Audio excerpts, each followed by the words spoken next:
Resiliency is. Hey, it's me, Jen, your host of The Whole Shebang. If you're watching this episode right now on YouTube, you get to see this face right now because the rest of the episode does not have a video with it. I made a cardinal mistake early on. I thought I didn't need all of the video files and I needed storage space more. I was wrong, and they're forever gone. But I also want to include the audio. So this particular episode is audio only. I hope you enjoy. Keep watching. Go ahead and look at the rest of them, and you'll see plenty of videos there. In the meantime, you know what they say. You know what I say. We say, have a banging day.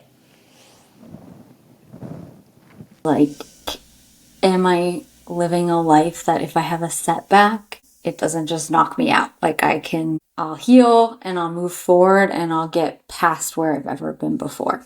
How do you think you adopted that mindset or that way of being? Have you always been that way?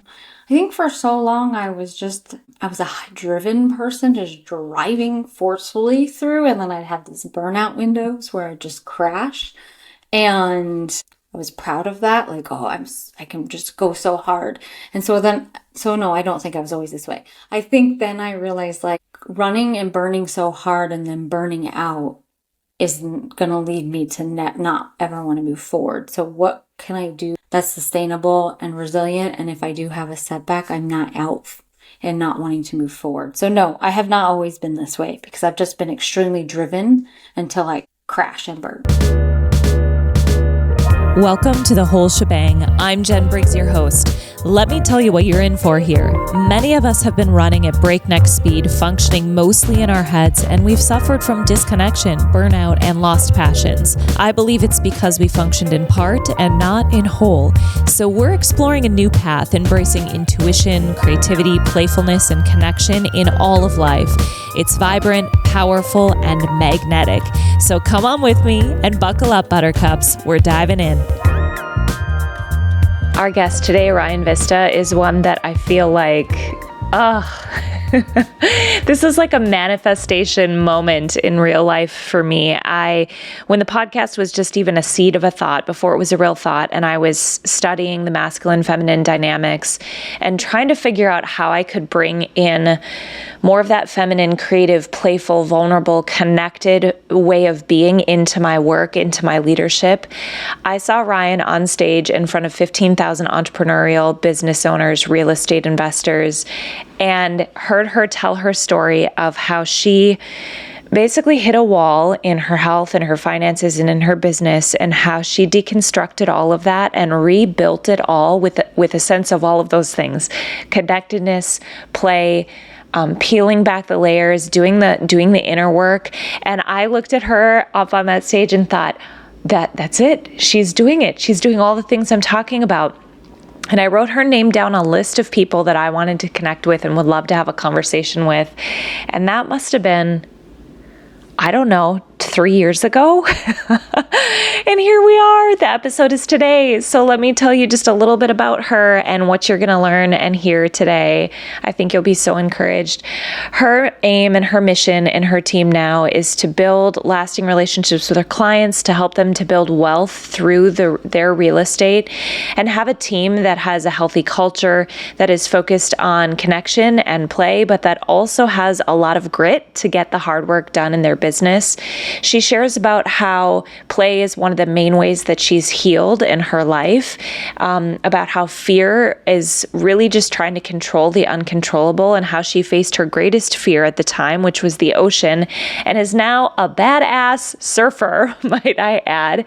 She talks about how she faced a lot of debt that her and her husband had not that many years ago and totally turned their financial situation around, and now how she is leading in a very different way in her business that has been wildly successful. There's so much here, you guys. She is a wise woman with an open heart and shares her story so beautifully. I cannot wait for you to listen. I'm sure that you're going to enjoy it as much as I did. Welcome to The Whole Shebang, Ryan. Thanks for having me. I'm excited to be here. I'm remembering back, and I know when we talked last, remembering back to the first time I saw you, you were on a stage, you were sharing your story. And I have a note in my notes app that's like the people that I would love to chat with on the podcast. This is before I had launched the podcast too, and it was still like a dream. And your name was at the top of the list. And so at the top of the list? Amazing. That's an honor. Yeah, I was like, wow, this woman has done what I've been talking about doing, which, just to give people a little sneak peek, at the time, what I saw in you, and there's so much more obviously, was that you had taken the life that you thought you should build and run into some challenges or walls or whatever, however you want to describe it, and deconstructed it and brought play and life and all kinds of things back into what you were doing. And I was like, yes, like that's what I'm trying to do. That's what I want to help people do. So that's why you were at the top of the list. And here we are. Well, I'm excited to dive into that with you today. When we talked, you said that you've been sort of in this peel back the layers mode for the last few years. Can we go back and start with like where that journey began and kind of a little bit about your story? Sure. I would say it really, really started, the first layer started to be taken off in 2019.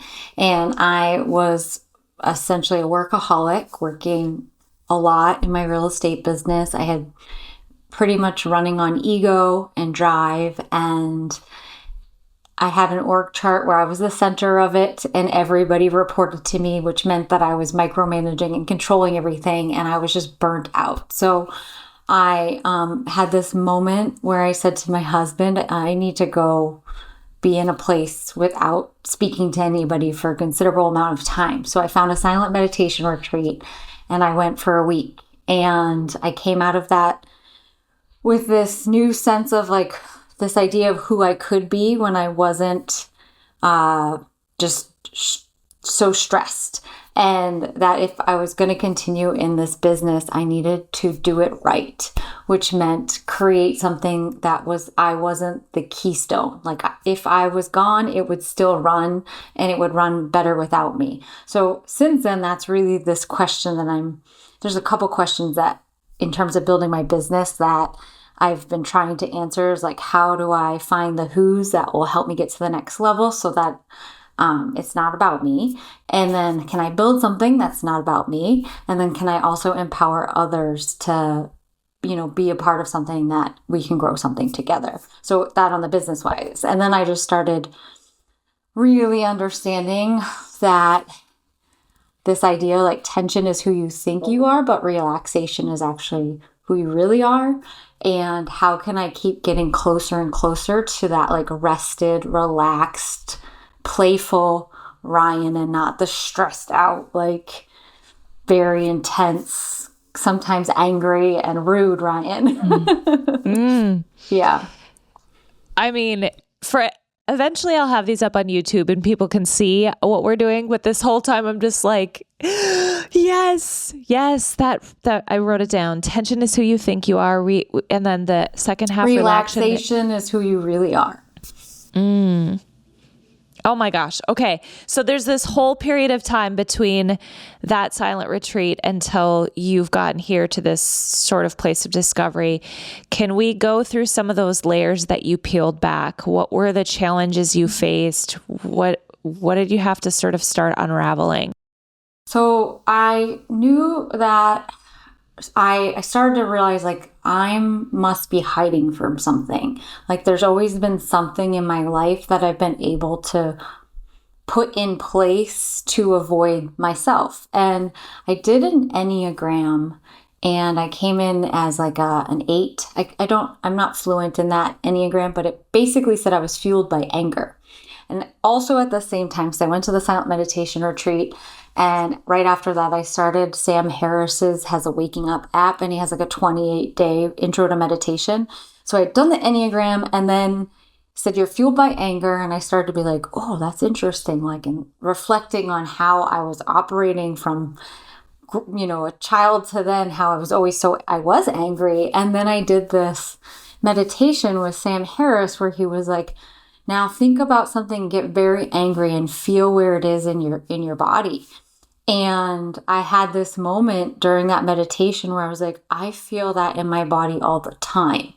And so I was like, I need to figure, like, sure, anger leads to a lot of progressive change and like things happen because of anger. And yet I was like, I don't think I want to always be in anger. So I clearly have some work to do. And since then, like, anger is a secondary emotion that comes from fear or sadness or, being hurt. And then we put up anger as a shield. So where did you feel the anger in your body, or like, what does that feel like? How did you identify it? Chest and in my gut. Like, I just felt, I could feel it, the constriction in my inner, like, core. And does that relate closely to this idea that tension is who you think you are and relaxation is who you really are? Yes. And so then it was like, I need to figure out how not to be like this all the time and to open up and play. Play is really one ways you can, there's different ways to heal from trauma, but play is one of them. And like laughter and joy and being in flow and just responding versus reacting to whatever's happening. How did you find, at the time, was play like foreign to you? Was it something super forein? Okay, so how did you find it? I started by surfing. So at this time too, I had developed this illogical fear of the ocean, and so my husband and I had gone on our first vacation in 5 years. I think it was the winter of 2015, and we went to Barbados and went in that blue water. And the blue water was see-through. I could see through it, but I still had this fear of the ocean. But I never had the fear growing up. I had developed it. And so we had this conscious contact with this island and this water. And over time, he was a big surfer. He discovered there was surf on this island. So we, that winter of 2020, we went down to Barbados for 6 weeks and ended up staying for 3 months. And he was surfing a bunch, and I would just go into my head. I wouldn't go surfing. And we had some friends that like basically begged me to go out on a paddleboard with my head in the water to look at the coral because I was just terrified to go in. But then I was reading books about trauma, and I was reading a book about the ocean, and there was this, and I was also listening to Byron Katie about like, the question is like, is it true? Like, there's this line of questioning, I can't remember, it was like, is what you're thinking true? And then I had heard this line of questioning whenever you're like holding on to a thought that you're creating a story around. So I had this like, is this true? And then I had read this thing about the coral and human DNA share like over 60% of the same. What? Yeah, we shared like over 60% of the same matter. And so then I was in the ocean freaking out about, being over the coral and this weird fear. And then I was just like, is this true? Like, is this really something to be afraid of?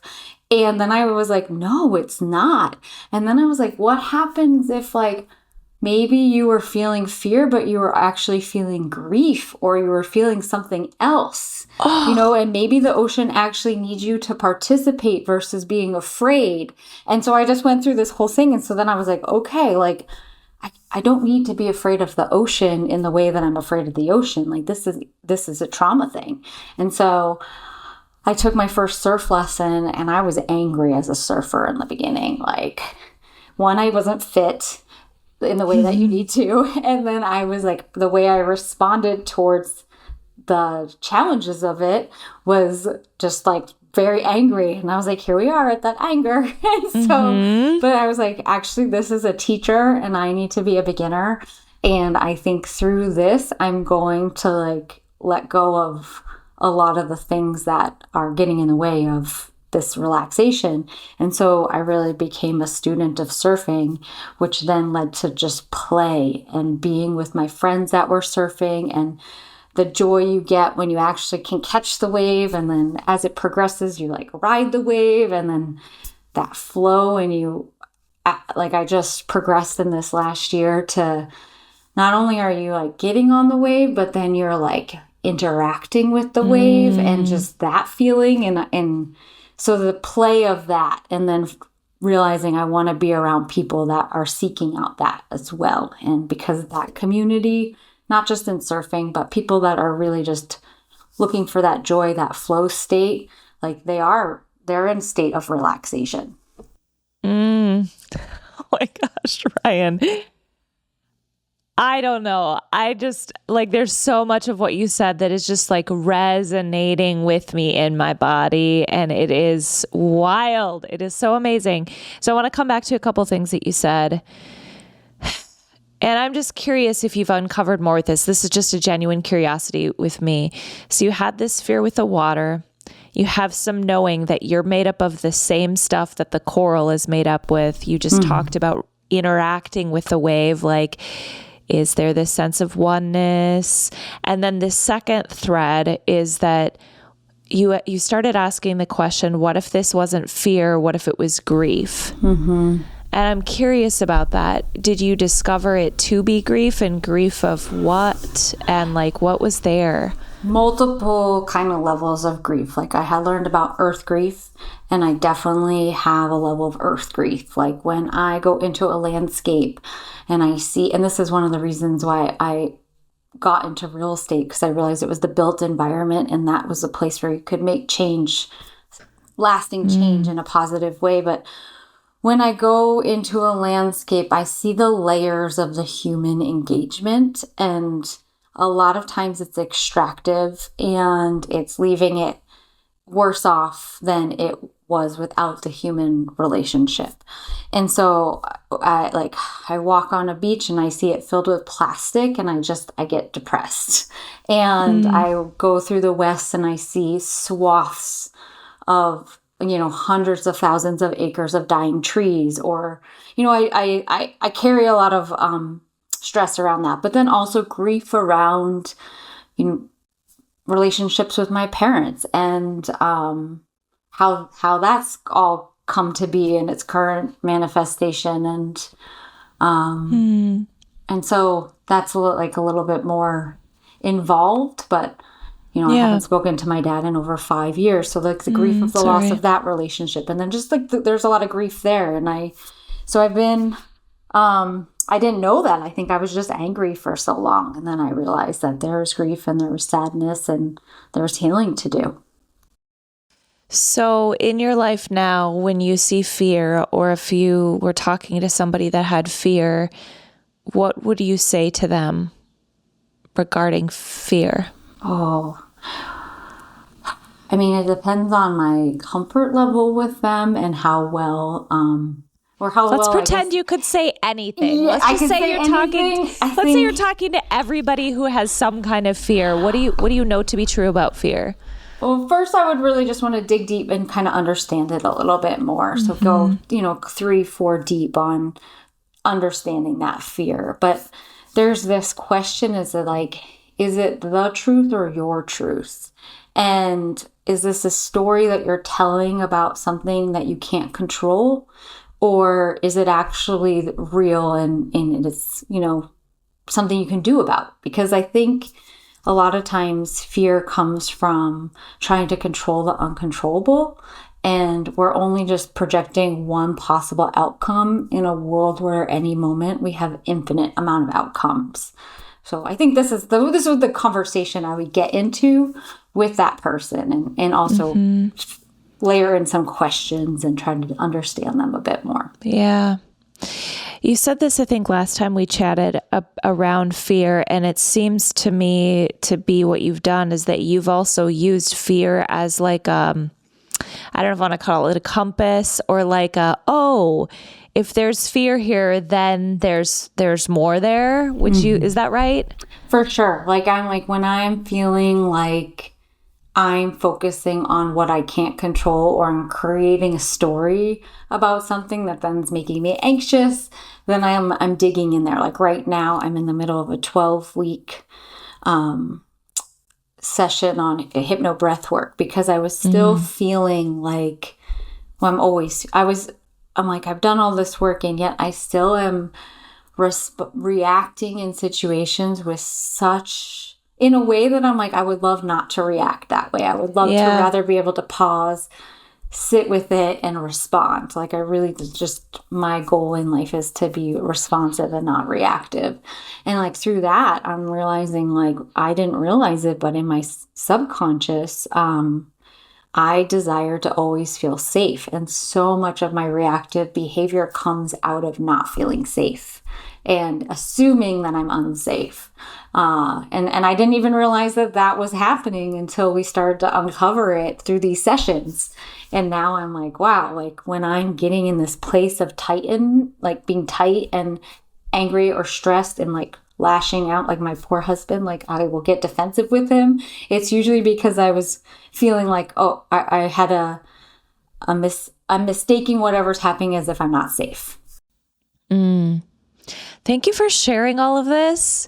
This is like a gold mine for people to see themselves in your story. I keep saying that, but it's like, oh, we identify with these little pieces and go, oh, like as you were saying that, I've been recognizing lately, I don't know if I would use the word safe, but that I'm feeling protective of nature, of my voice, of the autonomy with my body, of, like, and I think that for me, and I don't know that you're here at all, but I think for me, I'm uncovering what feels like generations of feeling unsafe.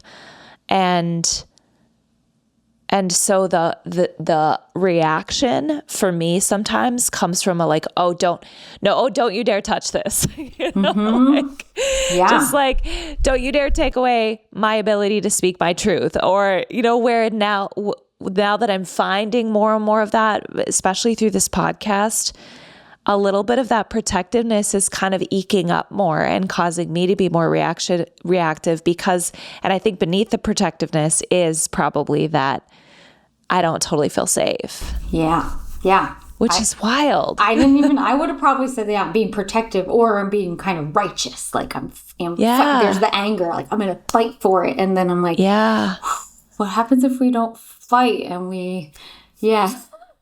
and I think you had mentioned the last time we chatted, like last year had gone to multiple different, I'm always looking at a different healing modality because I love what happens out of whatever the session is, whether acupuncture or there's so many things. But I had 3 different, like I went for a massage in Portugal. I went to this osteopath and then I can't remember, an acupuncturist.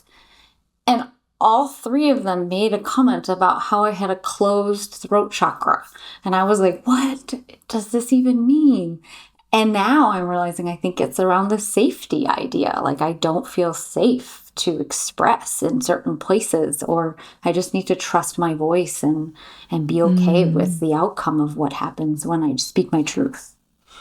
How does it feel to be speaking your truth today then? I was definitely a little nervous before we got on, but then I was like, you know what? You've been on a journey and you've done a lot of really great work, and I hopefully that somebody's listening, they realize it's little layers, and like maybe there's a layer they heard that resonates with them and they're going to go figure that out for themselves.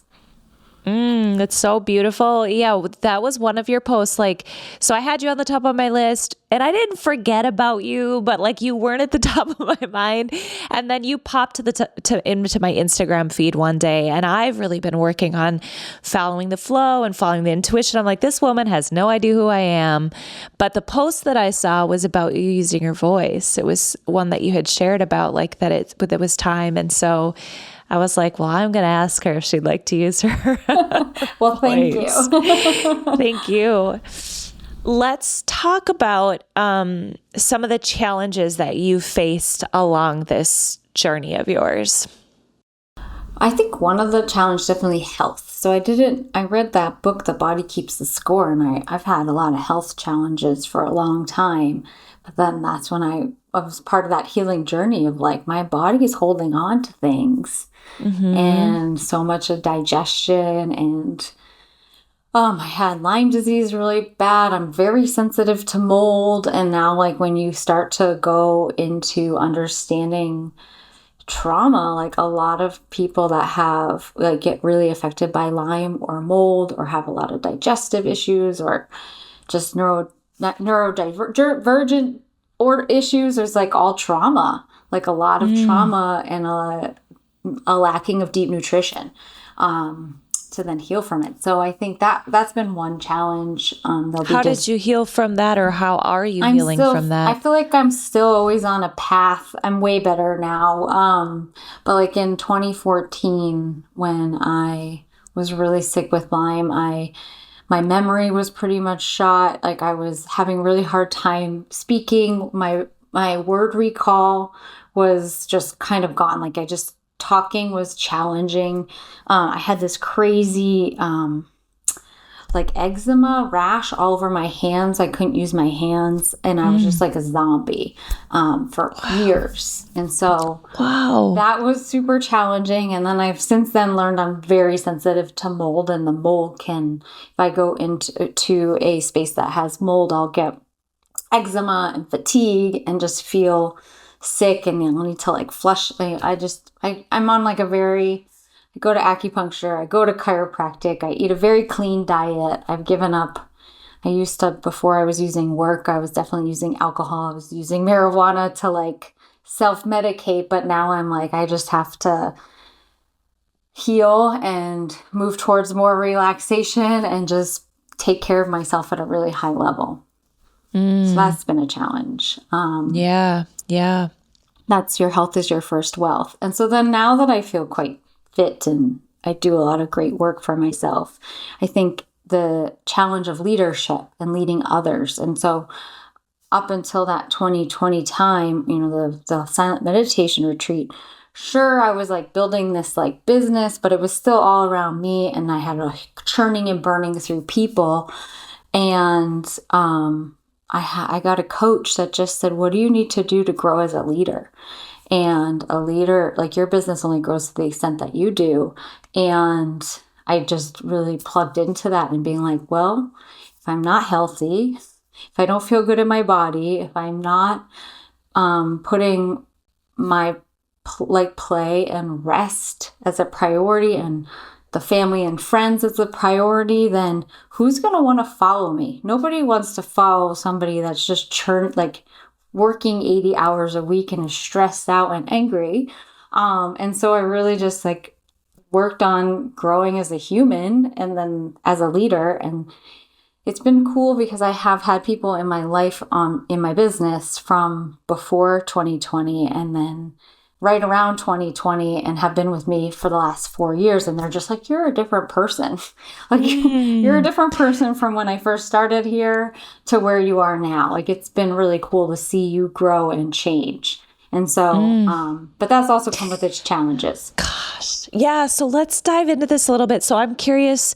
So you go on this silent meditation retreat, you're not all of a sudden, or however, if it was step by step on this process of, you started by saying, I saw who I could be. So you know that, and you've got a business as it is that's built around you. What are the first steps that you take? Do you go in and tell them, I'm becoming someone different? Do you fire everybody? Like pretty much it was like, we're changing the way it's running here. And one of them was like, we had made a hire that she was a lovely human. She was a yes person, but she wasn't the right fit for the job. And also we had gave her everything. And so then I was like, in order to really truly build a business, I need to actually have an operations team. It can't be one person that is an order taker and we're just telling all this, and I say us, because agents, have a bunch of agents just telling this person what to do and they're taking everything you say, saying yes and putting it in a drawer. That's not a business. So I was like, I need to learn how to hire.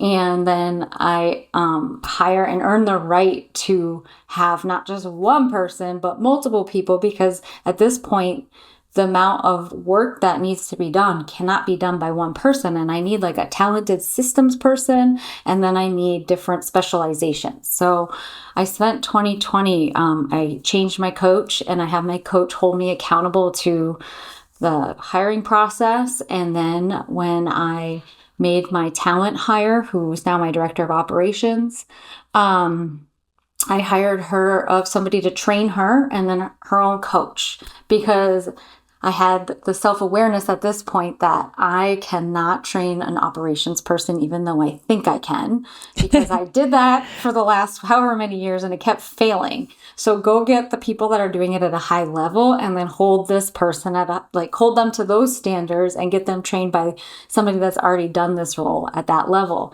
And so that was great. But then what happened was a bunch of agents. I was an agent that was building a team by just saying, hey, come join my team. I have leads, which is like the worst way to build a team. And so when we said goodbye to our one ops person and we had no ops, all the agents left. And so I was okay with that. I'm like, I'm not adding agents. One agent stayed, but I was like, I'm not adding any agents until we actually have an ops team, because the ops team would then actually do what a team is supposed to do, which is leverage an agent so that they stay in their world, and then the ops are done by the ops people. So that took me like all of 2020 to build that out. And then spring of 2021 is when I started slowly adding agents. But we follow a pretty intense hiring process for them too. We don't just add agents anymore. I used to be like, oh, you're a warm body. You want to come be on the team? But now it's like you have to earn the right to be on the team, because we put a lot of resources and time into this. So, but I felt like I had to earn the right to be able to do that, to bring more people into our world. Gosh, I love all of this so much. Okay, how would you describe your leadership style now, or how would other people that are on your team describe how you lead? I think that they would say that I'm vulnerable. And I will admit when I'm wrong. I have a big vision. I'm like always doing what I can to keep us ahead of the pack, like ahead of whatever's happening in the industry, and that I allow people to do, whatever role it is that they're doing, and so that they're able to be a leader and cultivate leadership within themselves and others. Like that's what I really hope they would say. And then also that I can be a little reactive with extreme emotional vigor, which can be a little overwhelming. I love the honest diagnosis here. I think it probably takes of that. You're leading, for those who don't know, you have a very successful business. You've got a lot of revenue coming in. You've got a lot of sales. So by the outside standards of how we measure success, it was that and it is that. And you've turned it on its head, or inside out, however you want to look at it. I'm not even going to call it devil's advocate, whatever you want to call it, but I think that there are still a lot of people in leadership that feel really nervous about taking vulnerability to their leadership and would say that it exposes weakness. I think that's changing. You've got Simon Sinek and you've got Brene Brown. You've got these people out there that are talking about it. There are still a lot of leaders that are keeping their personal life completely separate, that are hesitant to admit when they're wrong because they think it makes them less capable. Did you used to operate that way, or what would you say to people with that kind of way of thinking now? I definitely would keep personal separate, and yet I would be operating from personal turmoil. So I would be but now that I can be transparent and be like, hey, like we just had our team advance on Monday, and there are multiple times when I was like saying something, and all of a sudden my brain just froze, and I was like, I don't remember what I was going to say. And then I was like, I've just been moving. My brain is scrambled. Plus we're in this adoption process, which has all these like pretty intense emotions, but I think I find that they respect me more because I'm real. And we do like a culture survey, and I continually get the feedback that I'm authentic, and people want to follow somebody that's authentic, and then that allows them to be authentic as well and ask for help. I think when you as a leader aren't vulnerable and you don't admit when you're wrong, then you're kind of creating culture where people are afraid to ask for help, and then you have mistakes, and then you have people just you lose people because they're afraid. And so I'd rather have a culture where people are not afraid and that they're willing to look bad in order to actually like grow. Yeah, that's that Patrick Lencioni's 5 Dysfunctions of a Team. Have you read that? And just the base level being trust and creating an environment where people can feel safe. Again, coming back to that idea of, can I feel safe to use my voice to speak if I feel like this is a weird idea or I don't understand something, or to share, like they've got their own personal stuff happening and they might have a week where they're not super sharp, and to be able to be human that week and go, I might need to take a few days. I'm moving, or I'm going to be just not as sharp today. So don't put me in front of a crowd or whatever it might be. Yeah, that's really great. When you hire and you're bringing people on your team now, you said you've got a rigorous process. What are you looking for in people that you want to work with? Definitely looking for grit. Because real estate is a tough business and you have to be willing to take a lot of no's and deal with a lot of really interesting situations and not take things personally. And then humble and like the willing to be like you're coachable and you are growth minded. One of our questions for our screening when we do a screening call is like, what's the last book you've read or podcasts you've listened to? And I've had people be like, oh, I don't read. And I'm like, okay, great. And so like they don't move on because we read. We read on our team. Yeah. We do a book club. Everybody reads. And basically by telling me you don't read or you don't listen to podcasts, you're not actively engaged in growing or reading or learning, because both of those tools are two tools to continually grow and learn. And then, what do we do? What are you looking for when you're hiring? Coachable people, growth-minded people, humble people, and then people that truly see that when working on a team and working with a team, they'll achieve more. And so they want to be part of a team and they want to collaborate and they want to be in that type of system.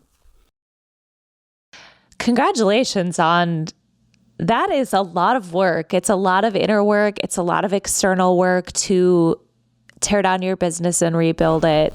So that's really admirable. One thing that so we talked about some of the challenges you faced and one of them being your health. When we chatted last time, you also shared a little bit about your financial journey. And I think that it was really illuminating for me personally. I know that I am on a journey. I hopefully will ever be on a journey, but would you be willing to talk a little bit about that? Yeah, I totally forgot that as a challenge. It was a huge one. So around the same time as the Lyme disease, we were in so much debt. We had made a really poor first home purchase. My husband had gotten into real estate first, and he went from a commission job to that commission job. I was teaching and farming, and I got Lyme disease and I had to just couldn't work. So first being new in real estate for him, and then me not working, we were not making, and we had the farm, but I mean, what farming is not a lucrative endeavor unless you're doing a very large farm. So we just had this actually a basket in the corner of the house where all the bills were going. And we got into $75,000 of credit card debt. Our net worth was negative 250.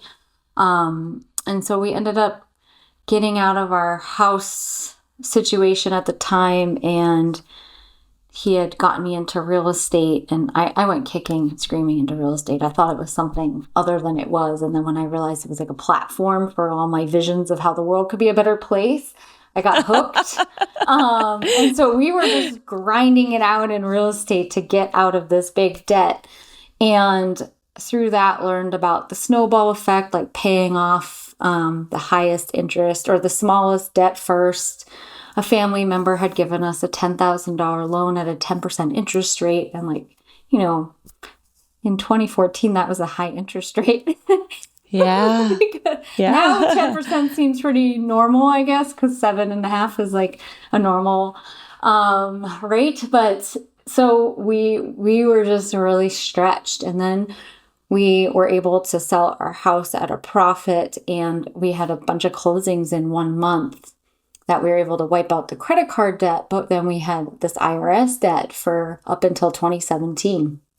And so we had to really scale our life down to pay for these past decisions. And we both looked at this situation we had gotten ourselves in as like, it's unfortunate that we had this health issues and we made these career changes, and we were being advised maybe, foreclose and bankrupt to just wipe it because we're going to start to make all this money in real estate. And we said, no, we can't do that. My dad had been bankrupt and foreclosed multiple times. Mike's dad had similar kind of fortune. We're like, this is not our story.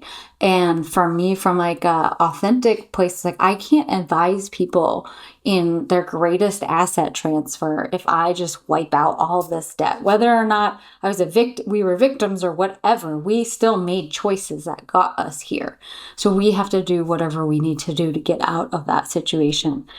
So we just got small. We ended up buying a 2-family, which up until 2 weeks ago we lived in, 1 car, and just lived a small life footprint as we built our businesses.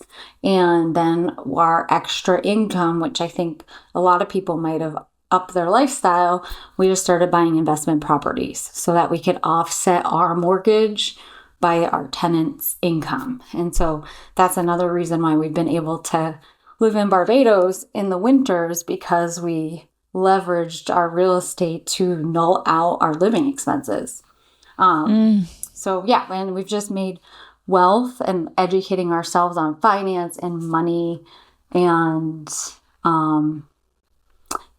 we made that a priority of education because we both did not know what we were doing, and we never wanted to get again into a place where our dollar we're earning today is for the past versus like for the future. There's so much, like I have a piece of paper in front of me. I'm taking all these notes that I just am like, okay, she's a woman that takes extreme responsibility in her life. She's not a victim. Like just to have, these aren't small things, to have that mindset to decide that I am in control. And I think there is a place, like you're right. Like some people in that situation were being ill-advised. There are all kinds of stories, but for you to, no matter what, choose that I'm not a victim in this. I'm going to take control of what I can take control of. And by the way, this wasn't that long ago. No. Like 2017, you said, is when you bought your duplex or your Well, we bought our 2-family in May 2016, and then in the fall of 2017, we were able to pay off the IRS debt. We were able to buy the 2-family and then saved all this money and just paid it off. And now we pay quarterly. And my bookkeeper thinks like we're models, model of how to do things, because that's amazing. I made it like the core of like, if I'm building a business, I have to run it like a business. And, so a lot of work. So to like break that down for listeners, so you buy this 2-unit home, you have the other side pay for your mortgage. So you have renters paying for your mortgage effectively. You're using the extra money. You're paying down debt. You're saving up money. You're buying real estate properties that are a positive cash flow. So you have renters in them, and that extra money is either paying down debt until that's paid off and then buying, or at that point, just buying more. Yeah, we're just buying more. And we didn't even people don't really know you are living in Barbados half of the year. Like you have built this wildly magical life. Yeah. And I'm really grateful. I think so much has come from, I think we were connected through Keller Williams. Like a lot of the leadership and the models that I'm following have come from the people within that company that have paved the pathway, like similar stories. And I always just hear Gary started KWRI in an office with folding tables, and my office looked like that up until I don't know, like a year ago. Yeah. Because I just was like, who cares about the office? We're out in the field. Nobody's coming into our little office. I mean, the market center has a I nice think these are office. such important things. These are such important things for people to understand. Like, we can keep up with the Joneses in all of these different ways, and all it's doing is tether. It's a ball and chain. It is absolutely just a weight to us until we're able to, like you said, pay for things that we've already got an abundance of flow in money financially, and now we can start. I'm in the middle of that in my life right now. I'm selling my house. I am scaling my life back again so that I can get ahead. And that it's not a sexy move. No. And it, to some people, they're like, you're what? You're getting an old car. Why? Yeah. Because I'm deciding, and I don't mean this to put myself on a pedestal. It's not an easy decision, but I'm deciding what my priorities are right now, Right. And Yeah. what is that? But like you, I didn't grow up financially literate. And one of the challenges that I've faced is to say what you just said, which is like, I don't know what I'm doing. And until I got into the real estate world, I wasn't really around people that were making that kind of money or that were financially literate. So I just have had to be a learner and to start figuring it out. Yeah. I mean, because no one's responsible for that but me. Yeah. No. And then I also I don't know about you, but I had a lot of misconceptions about money being a thing that was good or bad. And I thought money was so bad. I wanted nothing to do with money. And therefore I was able to put all the things that had to do with money in a basket in the corner of the house and ignore it. Yeah. That was just not a healthy response to some programming around money. And so then when I learned this idea, money isn't good or bad. It actually just reflects your character. So you are a great person and you get money, you do great things. When you're a bad person and with bad character and you do bad, you get money and you do bad things, it's not the money. It's just amplifying who you are. And I was like, well, I want to be somebody that's great and is able to have money and give money to do good. What can I do to keep earning money so I can help versus earning money to pay debt? That's so beautiful. Money is a magnifier. I mean, at the end of the day, and that's really beautiful. One of the things I just recently was reading about or hearing somewhere, I don't know where, but this idea that money because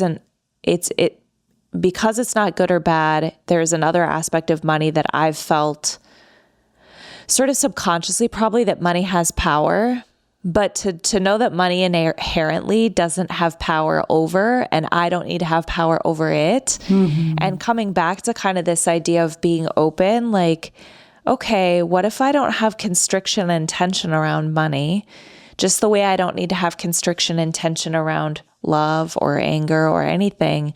What if I really have an openness towards money because it flows like energy. Yeah. It's versus just energy. this idea that, isn't that wild? I know. And it's infinite. So it's you're never going to have enough. So why are you going after it's not one. Yeah. And also this idea that it's a renewable resource, but time is not. And your relationships are not. So making sure that the value you're putting on money isn't greater than the value of yourself and the people you love. So time is not infinite. And coming back to this idea of play and relationship, obviously surfing has been a part of that. I think we had started, we went on so many fun tangents, but I do want to come back to that because it's been integral in your relaxation. And I think there are so many people where play is really foreign, and they're I don't even know what I would do. I think how do you start that journey? I would go for a walk, because the stress cycle, all emotions are chemical reactions that run on 90-second circuits in your body. And when you have stress, it will keep running until you release it. And repetitive activity like laughter or cycling or walking or running, hiking, whatever, repetitive motion releases it. So go on a walk until you feel your state change. Because I now go, I will say since Friday, I've not gone on an hour walk every day just because I'm moving and like my time has been a little bit jumbled, but like on those walks, I will feel my energy change. And then I'll be like, oh, I feel human again. And then that happens with whatever play you want to do. But I do think you can start to feel it. You can feel the physical changes in that repetitive, low pressure activity. And then it will be like, where else can I add this in that's maybe engaging with somebody else or whatever, a game. I don't know, even playing game and having laughter. Like that is also play. But I think, and it sounds so simple, but go on a walk until you feel your state change. I love the simplicity of that. We can overcomplicate it. And I think it sounds to me like a couple of things. Like, it's so intriguing to me that your fear was where you have found your greatest play. I just think that's so intriguing. And I think the other thing is that like you go on the walk and it may be the walk that ignites a thought or that you notice something like, I'm walking around the lake and what if I got a paddleboard? Or again, just this idea that we're so accustomed to thinking with the end in mind. And I don't want to speak for all of humanity in saying that, but I think it's really common. We think with the end in mind, we're looking for the goal. We're thinking very linearly instead of being like, let me just have this be an adventure and let this evolve and see kind of what shows up for me and do one thing at a time. And that's how surfing is a big part of your life. And it wasn't like, I'm going to be a surfer. No. It started with like, you were just following. Yeah, I was like, all these people that I think are kind of cool are all surfing. And if I want to hang out with them, I got to go figure out how to surf. And then, and then I was like angry and frustrated for so long, but I was like, they're all having fun. Like there's going to be a point where this is fun for me. I will get there. But I have to feel the challenges of it first. And I think, Okay. One last thing I'd like to touch on, or maybe not touch on, to hear you speak about. You've built this beautiful life. We've talked about your challenges. It's not easy to work through them. And you used the word resilience last time we talked.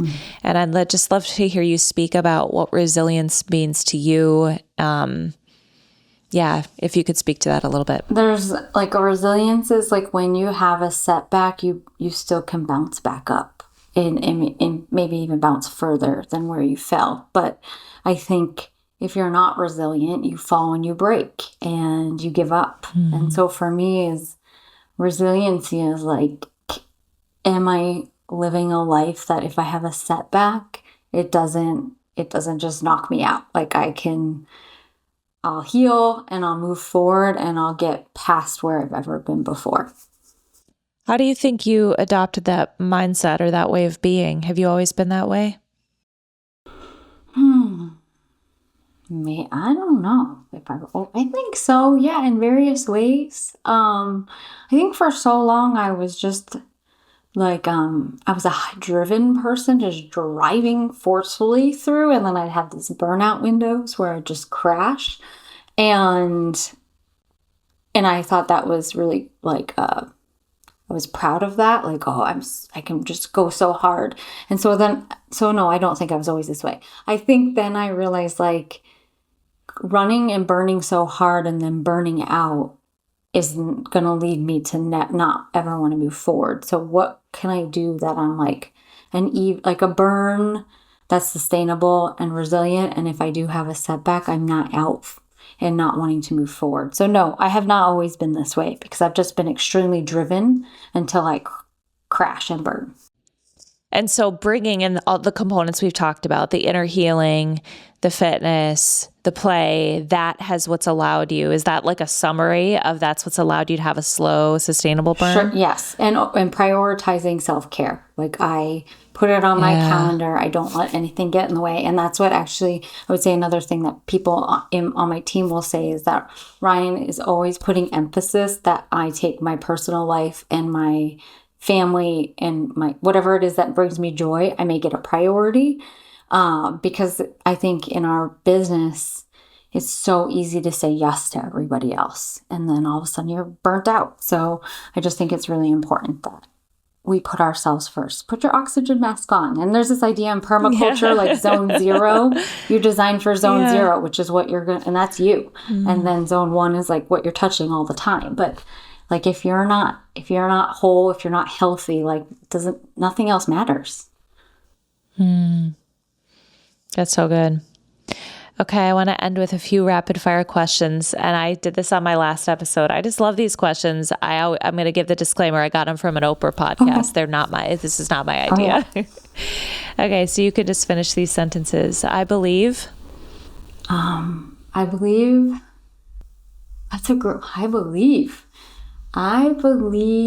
I live in a state of miracles. I can't move on from that one, Ryan. You have to tell me what that means to you. I can't do the next rapid fire. You have to tell me what that means. So I'm in this instead of like life happens for me, not to me. And like I believe that like when I move forward, like the possible can happen. And instead of that fear, like, and this is all like aspirational as well, because I definitely have these moments of like wanting to control and stress out and constrict. But I just really want to, I believe that like when we step into it, like wonderful things are going to happen. Okay, good. I needed that. Thank you. I would like to thank